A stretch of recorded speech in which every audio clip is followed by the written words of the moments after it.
Hey, what's going on, guys? It's Dan here, and today I am bringing you another World of Tanks tank review. In this episode, our spotlight shines upon the SU-101, the Tier 8 Russian tank destroyer, opposite of the ISU-152. I sold the ISU-152 to get the SU-101 because I hated the ISU. Mostly because I was unable to work my way up to the BL10, and with the modern times I've kind of worked with this thing. In fact, I believe I only did at least 10 to 12 battles in this thing. I hated it because the only games I ever got into were tier 10, and this being a pretty much stock ISU, by the way. Um, it was pretty bad trying to even want to select it and hit battle. I did get one replay in it when I was trying to play the SU-101 and accidentally had the ISU selected and played it, and it turned out pretty good. But um, sorry about that. Something interrupted me briefly. But back to the machine. So I sold the ISU to get this thing, and so far I have liked this a little, well, actually a lot more than the ISU, and it gets a little bit better with every time I try to play it. But there are several glaring downsides to this machine. First and most obvious is the fact that the gun depression is non-existent. It's got negative 2 degrees gun depression. If you hated the SU-100M1 with its negative 4 degrees gun depression, you're going to hate this thing with an undying passion, because this has none for the most part. I mean, you could say, oh, but it's negative 2 degrees. That's really bad. That is awful. That's almost unbearably bad. Another major downside, it's got less than 1,000 hit points. So everything at your tier and above, it has a potential of one shot. Well, yeah, some of the British tank destroyers, they have a potential of one-shotting you. Get hit in the engine, ammo rack, one shot there too. Two shots from most tanks that can do over 400 or 500 damage per shot. And 3 shots from just about any other tank at the tier. So you're looking at quite a fierce competition, and with the top gun, the damage that you do isn't all that good. The next major downside to this machine is the cost for each shell you fire. With the top gun, it is 1,230 per standard shot, 12 gold or 4,800 for heat, and 1,170 for your average high explosive. So firing this thing and making a profit is unlikely. This thing is a money pit. You are probably not going to be making a whole lot of credits off of this thing. In fact, you're going to be in the red quite a bit. And I would fully recommend a backup tank, like the SU-100M1, which usually, with its relatively cheap shells, you can make a profit off of this thing and kind of float the deficit that this thing is going to create. But other than that, other than the gun depression and the cost of the shells, there's only one other major problem to this machine, and I'm going to make this quite apparent in a second. So you come off the SU-100M1, you don't even need to go for any of this stuff, but I would recommend you play through this tank, because as I said, you're going to need something to float this machine once you get the top gun, and the SU-100M1 is a perfect candidate for that very job. So you come onto this tank, everything is stock. You don't get any of this other equipment right here, none of it. If you went down the other tank destroyer line with the SU-152 and the ISU, you can get this gun. It is not good. Don't go for it. Don't even bother buying it or researching it if you haven't already. It is not a good gun for this tank, nor has it have ever been a good gun on the other ones, especially considering that the SU-152 and the ISU-152 With the derp cannons that they have the potential of doing this damage or over that with just an average shot. And if you get lucky with a standard, you know, AP shell, you're doing about 700 damage. You don't use these guns. And the penetration isn't that good either. This is awful penetration. This is like tier 6 penetration, and you're stuck with this on a tier 8 gun. Don't go for it. And the shells, not to mention, are also pretty expensive for this gun. Still not worth it. So you're going to be stuck with this one, which is similar to the one that you got on the SU-101. I believe the only difference is that it is slightly slower firing and is slightly less accurate. Other than that, it is pretty much the same gun. 175mm penetration, awful at this tier, by the way. 250 average damage, still awful. I mean, you're fighting against tier 10s in this thing. This is not a good gun. And you're going to feel it when you first get this tank and you go into a battle with it, because it is not good. So yeah, that's your initial gun selection. You probably will only have this one unless you were like me and started going up the other line, got stuck at the ISU, decided it wasn't worth it to do the grind just yet. So don't go for this gun at all. The 390 damage might be promising. It may even be better looking than the Top Gun, which we'll cover in a second. But it is not worth it. The penetration is not there. So let's cover the Top Gun real quick. So here we are. It's got 8.96 rounds per minute rate of fire. This translates to, with the equipment I have on it and a full 100% crew, this would translate to about 5.6 seconds, which is slightly slower than the SU-100M1, but you're also doing more damage and you have more penetration.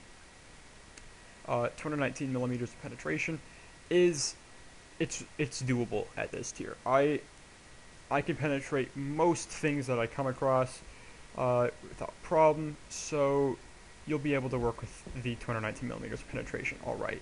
Except when you come across some of the heavier German tanks and some of the mediums, you'll find out soon enough which tanks are problems for this one. 320 damage on average. This is a lie. It likes to do more around 300. From my experience, I may just be a very unlucky player and not even hitting the average, but it doesn't usually do this. In fact, it usually doesn't hit the max or close to the max of 400. I'm usually doing about 300. I'm lucky if it does any more than that. Accuracy is alright. Not much of a difference over the actually no, that's the same exact accuracy. I'm referring to the one on the SU-100M1. Aim time is alright. Weight, you don't really have to worry about that. But you definitely are going to need this gun. In fact, you need it to get to this tank anyway. Comes with armor piercing, high explosive anti-tank, so heat and just regular high explosive. Good ammo selection. But here is the third major downside. Since this tank is 100% stock right out of the box, you can't get any of this stuff right away. You have to actually play the tank. So you aren't going to be getting help from all the other tanks you've already gotten. This thing you have to 100% research on your own. You could, convert and get a bunch of free experience. But if you're like me and you really don't want to throw money at this game and you just kind of want to play as a free game, that's kind of out of the question. So you have two major options in the beginning. You could go for the increased mobility by getting the suspension, or the better gun. The better gun is 38,000 experience, which is not easy to accumulate if you're only using this gun. It took a while. I had this tank over a week ago, and it took me about 5-6 days to actually get this gun right here. So that's 5 or 6 days. That's probably close to over 100 battles where you're doing awful damage and awful penetration. So it's kind of a hard grind to get up to this. It's nowhere near as bad as using the ISU to get the BL10. I kind of gave up on that almost immediately. But this is a little annoying to try to work with. So this is kind of where you have to make your first decision. Do you want mobility, or do you want gun? Do you want the better gun? If I were to look back on it, I would say my decision was probably the best you could do, is I went for the suspension. Reason being is because it was slightly cheaper, and it meant that this machine would perform as good as it's supposed to. It's got the better traverse speed, and it's just better all around. You're definitely going to want to get the suspension as soon as possible. Same with the gun. The rest of the equipment in the middle is, you can research it whenever you feel like it. I would kind of go for the radio third after you get the gun and the suspension. Doesn't matter really which order you go in, both of which are 100% necessary if you're going to want to actually enjoy the machine itself. Radio, you're definitely going to want to get this thing because you've been stuck, if you're going down the Russian tank destroyer line, you've been stuck with this stupid radio since tier 4. This is an awful radio right now. This is bad. So to get out of that stupid rut you've been stuck in for 4 tiers now, you're going to want this thing. It has a significantly better improvement. You will notice the improvement the first time you put this thing on, and it's cheap to get as well. Engines, I really didn't notice a whole lot of a difference. I mean, yeah, there was a slight one. You could accelerate faster, you go up hills faster. But for the most part, you don't even necessarily need to go for the top engine and to kind of actually be able to play the machine. Would recommend it though, just because, you know, if you're like me and you play to make this tank elite, yeah, you're going to need to get these at some point. So, priorities: gun, suspension, radio, and then you can go for the engines after that. As I said, this gun is good, but the downsides to it is that the tank itself has awful gun depression, and the shells are pretty expensive. So, mixed with the high rate of fire, you're going to be eating up a lot of your credits playing this thing. So, I mean, if we look at the actual raw numbers to it, you know, 990 hit points, kind of already covered that. The load limit is also pretty good. Engine power, pretty good. Top speed, that's really good. It's an improvement over the SU-101. Actually, you could consider this thing an overall improvement over the SU-101, minus the gun depression, because it is basically just a better version of this thing. This has got more armor, it's faster, turns faster, does more damage, has more penetration. Fires slightly slower, but that's, as I said, 100% reasonable. It's got better view range, better signal range. Overall, it's a better tank than the SU-101, but the glaring downsides to it become obvious very quickly. Armor, as I said, is actually pretty good. You'll experience more bounces than you did in the SU-101, and if you've played this thing, you'll kind of know, you'll get an idea for how many bounces you can get off this thing. This is better. It does a lot more bounces. I've bounced actually over 2,000 damage in this thing, survived the battle. It's insane how much this thing can take. Then there are other games where your armor is basically just paper, and it doesn't really matter however much you angle it, they're just going to punch through it anyway. So don't rely on the armor, but it's there, and you're going to surprise yourself quite a few times with how many bounces you can get. So 120 millimeters at the front, which is a lie. I mean, that's just a plate of 120 millimeters. If you're firing head on, this is actually a lot thicker. Same with this. Gun mantlet's also pretty good. Doesn't have a whole lot of armor, but considering it's so well rounded and whatnot, it's likely going to bounce anything that hits it anyway. And shooting at the side, since this thing is so fast, shooting at the side is actually going to be kind of difficult, because this is the major point. Shooting it here is likely just going to eat the tracks. The shot's going to get eaten by the tracks, that's what I meant to say. So, it's kind of hard to hit from the side. Shooting at the front, potential of bouncing. Shoot at the back, just shoot wherever you want, it's going to do a lot of damage anyway. The only glaring weak point in the armor is on the front, and that would be this viewport right here. And since it's such a small target, and if you're sitting far back with this thing, the chances of anything actually shooting and hitting that are pretty slim. And if you're firing at this thing, you might as well just shoot anywhere because it doesn't have a lot of armor anyway. So I guess that's enough about the tank. Let's get to what I have kind of mounted on it. Repair kit and first aid kit thing. You can go for a fire extinguisher. I probably wouldn't recommend. I mean, you will get quite a few engine fires in this, but with such a low amount of hit points, and since fires do so much damage, you're better off probably just dying anyway, because, you know, you're going to get the penetrating hit, you're going to get set on fire. That's probably going to take you down at least a half health, depending on the type of, you know, shell you get hit with. And then you're going to deal with all of the crew being injured and engine being damaged and whatnot. I mean, you could if you were having a good game, but otherwise I probably wouldn't recommend it. You could fit like an extra full-on repair kit thing for if you take a lot of module damage or something. Otherwise, I mean, it's completely up to you what you want to put in the third slot, but I would recommend these on any tank you get. 36 rounds of ammunition you can hold altogether.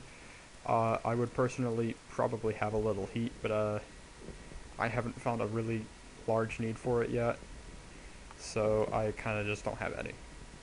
And since this thing fires fast, you're going to want a lot of AP, definitely, because you're going to want the penetration, you're going to want the damage, and you're not going to want it to cost a whole lot like heat does. For the crew, you've got 4, just like you did in the SU-101. I would go for 6 cents on the commander, so you can tell if you're being spotted. Deadeye on the gunner, so that way you can kind of, cripple the enemy before they can get to you, because that's kind of an important thing.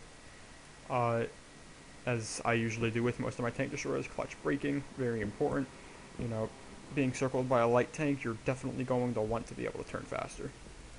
And safe stowage. Definitely going to want this, just because since it's meant to be a fast-firing tank, losing your ammo rack puts you on par with the fire rate of like an SU-152 or an ISU, and since you're only doing 320 damage while they're doing 750, it's not really all that fair. So definitely going to want to keep your ammo rack as safe as possible. And then probably after that, you're going to want to go for, on the driver, you're probably going to want to go with preventative maintenance, so that way engine fires aren't as likely. For the parts that I've added on, don't remember what to call these things. I never really bothered getting into understanding these things. Camo net, medium caliber gun rammer, fire this thing as fast as possible, and improve ventilation, so that way everything is kind of made a little bit better. Plus the fire rate, as I said, if you get these two plus 100% crew, you're looking at about a 5.6 reload speed on this gun. So it's an alright tank. I still have mixed feelings about it, just because the gun depression, shell cost, and the initial grind to get this gun right here really put me off from trying to get the top stuff on this tank, and actually even trying to do the 200 battle minimum 200 battles for me researching, well, kind of doing a review of this tank, because I prefer to do 200 battles, get an idea of how the tank plays, positives, negatives. After that, I'll do a review and let you know what I think. But based upon what I have currently messed around with this tank, I would probably give it like a 50% recommendation, just because shell costs and gun depression and the penetrations, it's not all that great either. I mean, you're going to be able to work with it, but there are other times where it's just glaring and how bad it is. And if the penetration was increased and the shell cost was decreased, I would definitely recommend this tank. But since that's probably never going to happen, still 50% recommendation. It's alright. I'm going to load up the first replay, and you can kind of get a feel for how this tank plays. Alright, so here we are on Karlaya, assaulting the enemy base, and I'm a top tier tank. In fact, there's a lot of tier 6s and tier 7s on the enemy team. So it's looking pretty good for us. So I'm going to go to my standard position on this map as a tank destroyer. Here we are. Let's get this going again.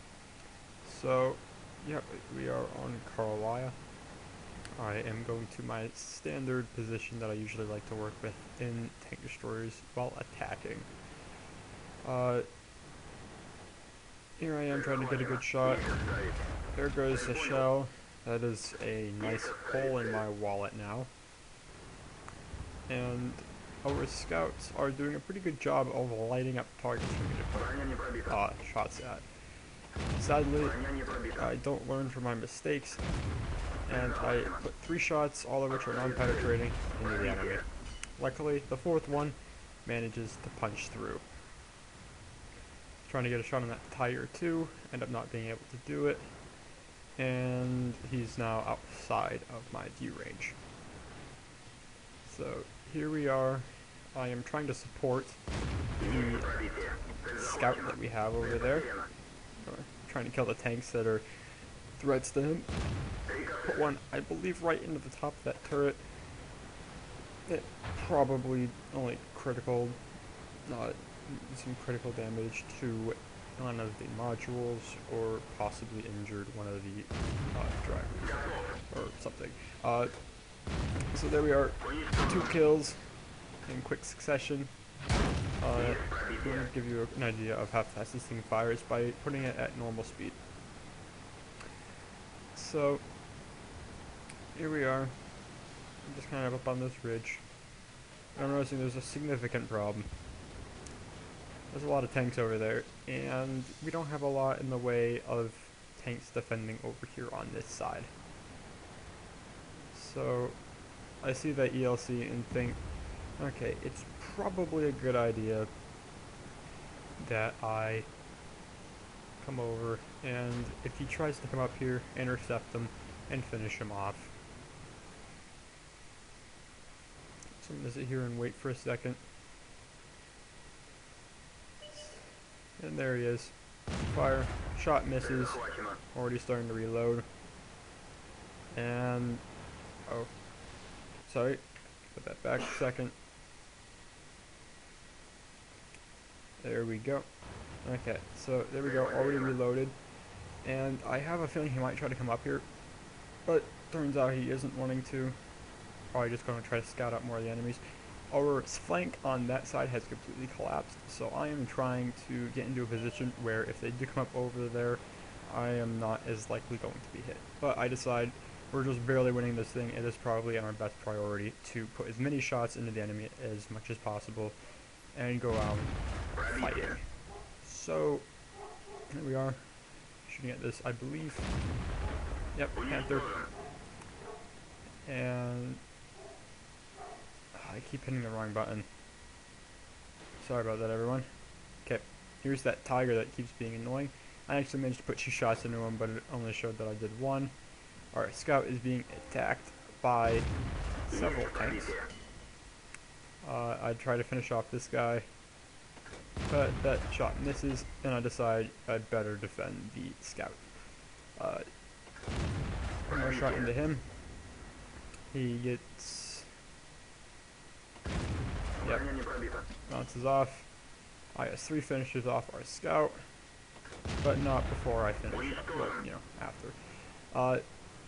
So, here we are, KB4. No idea how that shot actually managed to hit him, but it was right in the engine instead of on fire.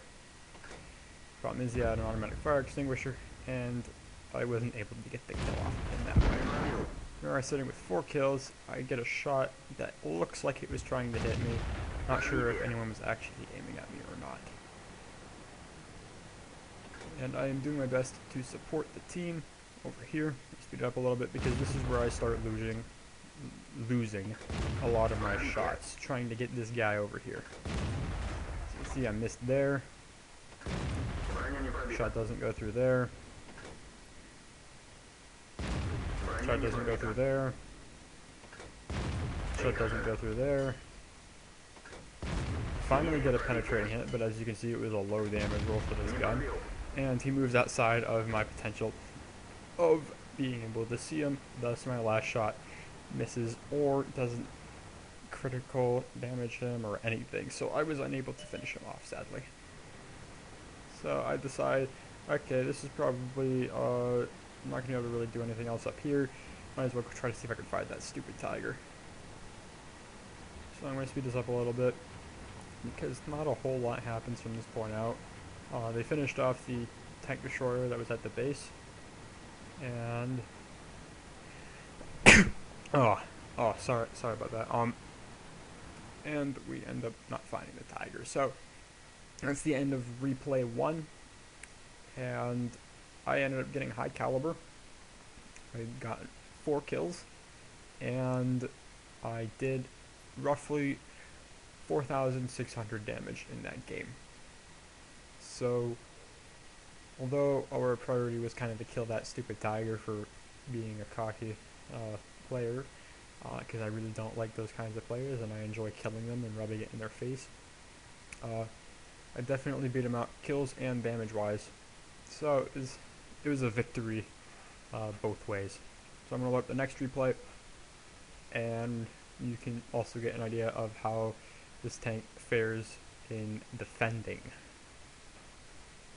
So here we are with our next replay, and yet again we are a top tier tank. So the reason why I said defense is it's going to become quite apparent soon. Our team is pretty much incompetent and unable of, basic assaulting of the enemy team. So we get hit pretty hard. Luckily, there were a few good players that were capable of withstanding the assault that we received. So, going to my standard tank destroyer position on this map, on this side at least, and here we kind of are. You can see how the gun depression is a bit of a problem right here. Can't really fully aim down. And I'm looking over to the left flank, and I'm noticing that there aren't a whole lot of players over there. We got 2 heavies and 1 tank destroyer, and then our light is kind of scouting it out. I keep hitting the wrong key. So, the last game I actually had on this map, before this one, I was in the SU-101, and it played out very similar to this initial start. We only had a few tanks on the left side, flank caved in, and I had to basically pick up the slack of the rest of the team.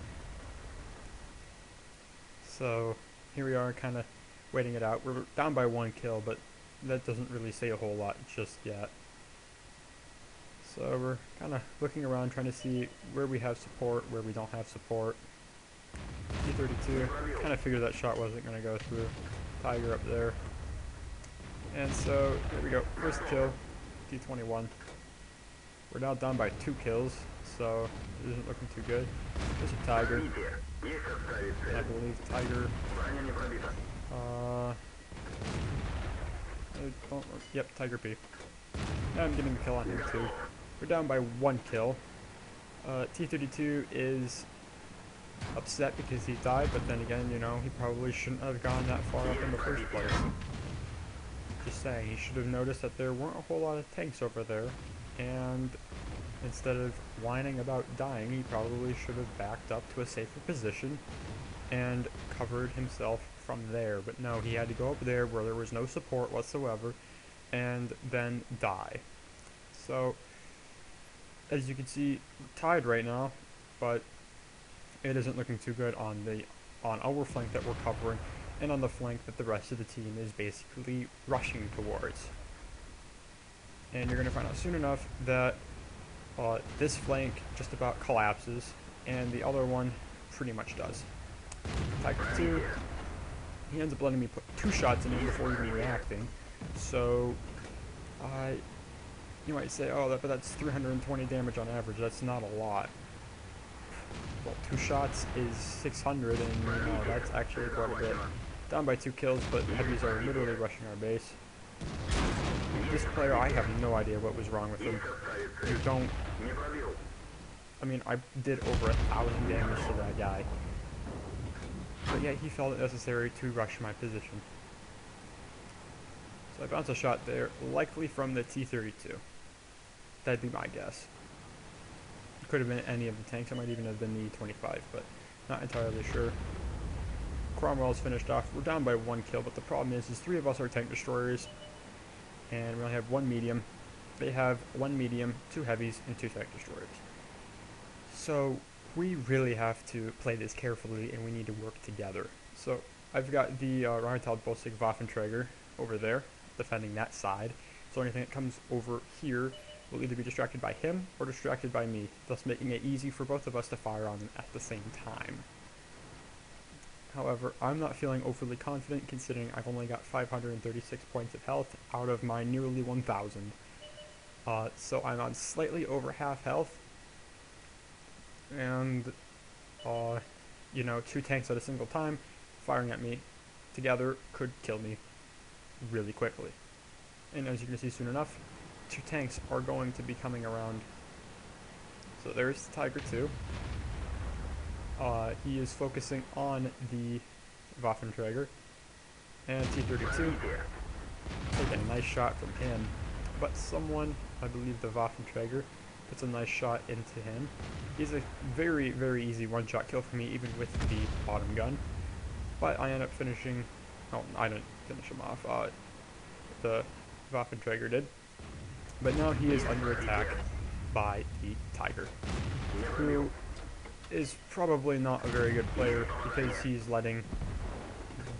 was literally being circled by a tank destroyer, and earlier I put 2 shots into him and he didn't react at all. So I'm just going to figure he probably wasn't very good in the first place. So between the 4 of us, we have managed 11 kills, and there's still 1 tank on the enemy team, so we might as well say we've gotten 12 altogether.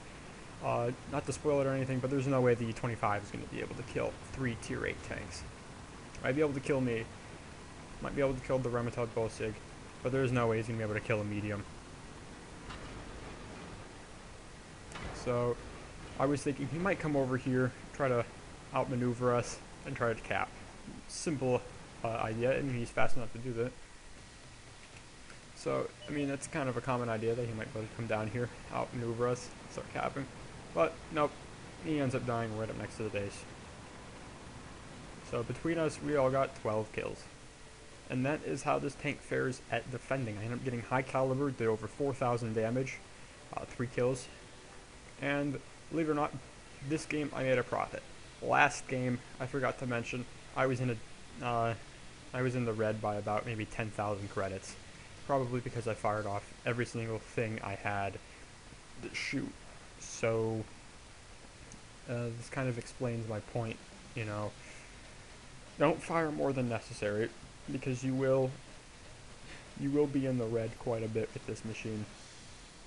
Anyways, you probably noticed throughout the video, but this is a new computer, and it is capable of running the game at pretty much max settings. I could probably ramp it up the whole way, but I like having roughly 50 frames a second to play, and the game looks good enough on almost the highest settings. So if you want a full tech review and specifications for the new computer, please let me know in the comment section below. I'll probably do a video at some point in the future, but I want to know if there's a demand for it right now, so I can kind of get an idea on whether or not I should create one just yet. Either way, I'd like to thank you guys for watching. If there was something you maybe want to add to, you know, the review itself, put it in the comment section below. I'll be sure to, I don't know, do something. Otherwise, I will see you guys next time. Take care.